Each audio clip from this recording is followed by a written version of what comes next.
Hello Scorpio, thank you for joining me for your monthly forecast for April. The most delicious piece of news to impart to you is that Venus, the planet of love, has moved on the very last day of last month into your opposite sign. This is going to give you a gorgeous opportunity over the next 24 days to revive your relationships of all kinds, through diplomacy, through give and take, through a spirit of harmony. But as this month begins, there is another legacy from last month, which is really quite serious too. This was the full moon, which occurred in the sign of Libra. Now, Libran energy for you is just behind your sign, so it's the things you don't necessarily see in front of you. So this can be, for example, fear. It can be anxieties. It can be the people we can't quite see who are not telling us what their issues are. And it can also be the more subconscious side of our own nature. But because this particular full moon squared up with the stern energies of Saturn, I think your thoughts generally, as you come into this new month, may at times just drop into a little bit of a lower vibe. And this is something you can work on for yourself. Mercury, the planet of communication, is also being squared up by both Mars and Saturn in the first phase of this month. And in fact, Mercury is squared by Saturn for the first 9 days. And that can lead to some more anxious thinking, quite frankly. But it's also an opportunity, because you know this, to develop a strategy to deal with it. And one of the things that you can avoid doing with this knowledge is trying to do too much. Because the Sun and Mercury are in the part of your horoscope that's to do with being virtuous, being disciplined, being very exact, and structuring everything in a very precise way, being very organised. And that, of course, can all be good, but don't try too hard to do it, because if you're trying to spin so many plates, I just feel generally the rather sensitive energy at the start of this month could see you start to do too much.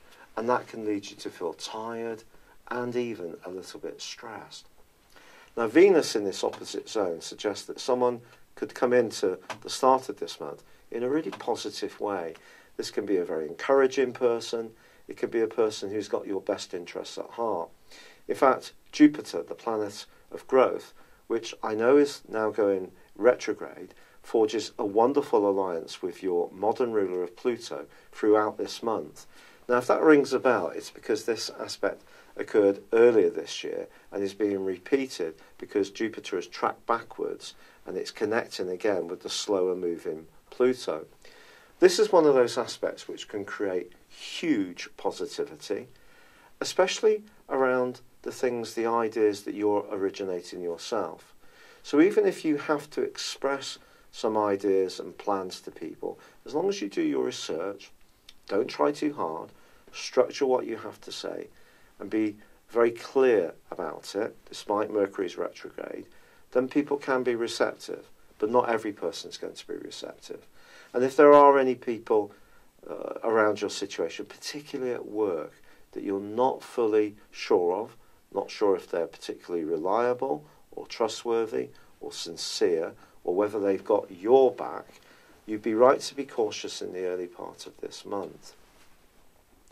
Now, with Mars, your traditional ruler, conjunct Saturn in the first week of this new month, this is a time, if you are doing any travelling, even if it's short journeys, do not rush.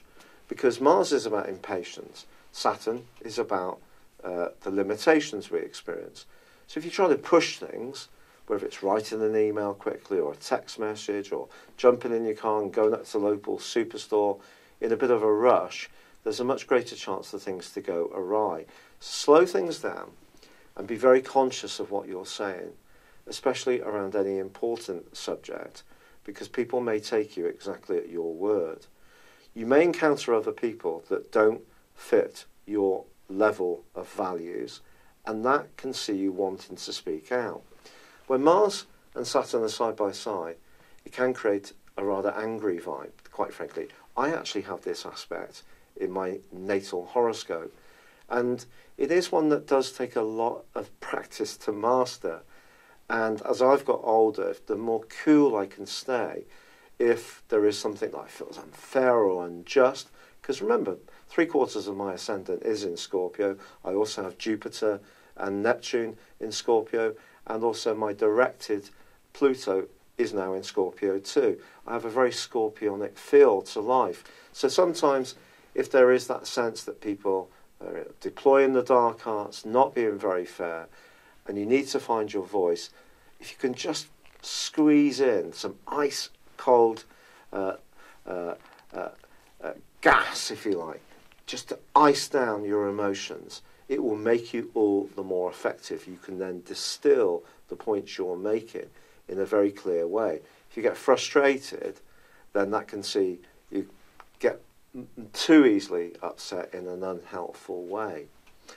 But you know, Mercury is going to go forwards from the middle of this month. It isn't going to go back to the place the retrograde began until the 4th of May. But on the 16th, there is a glorious new moon. I love this new moon for you because it's combining with Uranus, the planet which is the modern ruler of Aquarius. Now, Aquarius and Scorpio energy square, both fixed, so it can be a little bit set in ways and can be a bit inflexible. But actually, Uranus is exalted in your sign because your sign is naturally orientated towards change. Even if those changes can happen in big shifts, all of a sudden after a period of great stability and then massive change. That's quite a pattern that happens for Scorpio people. So Uranus being conjunct this new moon is just saying to you, if there is something you want to reform in your life, whether it's your job, your health approach, your dietary approach, the way that you organise your everyday life, be as open as possible to novel and new solutions. Really upgrade your thinking, because the more you do, and especially if it gives you greater flexibility within the mix, the happier you're going to be. And remember, Venus all the time is going to be feeding your relationship sector in a very sweet way. Take that in, share it, express it. If you're single and there is someone you want to reach out to, I think they will know that what you're saying to them has real gravitas, which can actually be very attractive. If you're in an ongoing relationship, being sincere but also caring of the other person can be a great combination for you too. There is the potential with the 6th house energy in the first half of this month, especially through Mercury, to be a bit picky. Try to avoid it.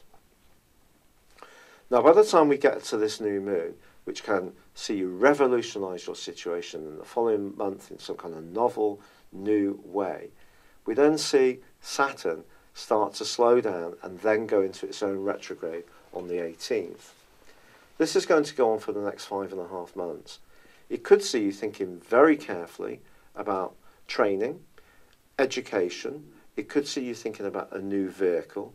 It could even see you examining some of your core beliefs and ideas, or even the way you articulate yourself on an everyday basis. You may have a bit of a rethink, which could see you change what's been in place for some time. And it could come about because not everyone is necessarily going to be receptive to the way you do come across. And that may get you thinking, why might that be? Well, perhaps some of your ideas are a bit intransigent, just being honest, or a bit outdated, or perhaps there's part of you that's very frank with other people about their failings, but quite sheltered, naive and secretive about your own stuff. These are just a few hints. I'm not being directive here. And in fact, I'm actually being a little bit lighter there, because Scorpio, you are one of my favourite signs. And your sincerity is something that's very, very important. But on the 20th, you get a wonderful reward, you know, because the sun moves into your opposite sign. Now, for 4 days, Venus is going to be there as well. This can be a little purple patch for your relationships. Take it. You know, if there's someone you want to reach out to, go for it. If there's someone you need to improve a relationship with, where it requires you to swallow a bit of humble pie, be a bit more diplomatic, then this is a good time to go for it too.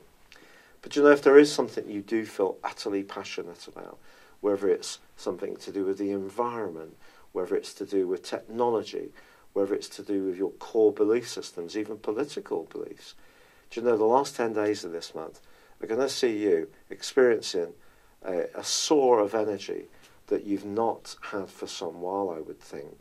Because your two rulers, Mars and Pluto, are going to combine. When these two get together, do you know, the willpower and determination that you're going to have is going to be quite extraordinary. And because it's in the third house, don't be surprised if you want to be more active. Now, this could be short burst stuff, like going for a bit of a sprint and then a walk, or maybe swimming or cycling. It doesn't necessarily have to be longer term endurance stuff. Or maybe you just want to let people know about what's meaningful to you. But if you do have a conversation with someone that really does spark the flame of your desires or the flame of your beliefs in the last 10 days of this month, gosh, they're really going to know that you have tremendous conviction. And I personally find that very exciting. But of course, there's also a possibility that you could be seen as being a bit dogmatic, a bit opinionated. So you just need to factor that into what Saturn's asking you to do, which is to think more about who you are, how you express yourself, your ideas, and whether they are due for a bit of an upgrade. Now, there is a full moon as this month draws to a close.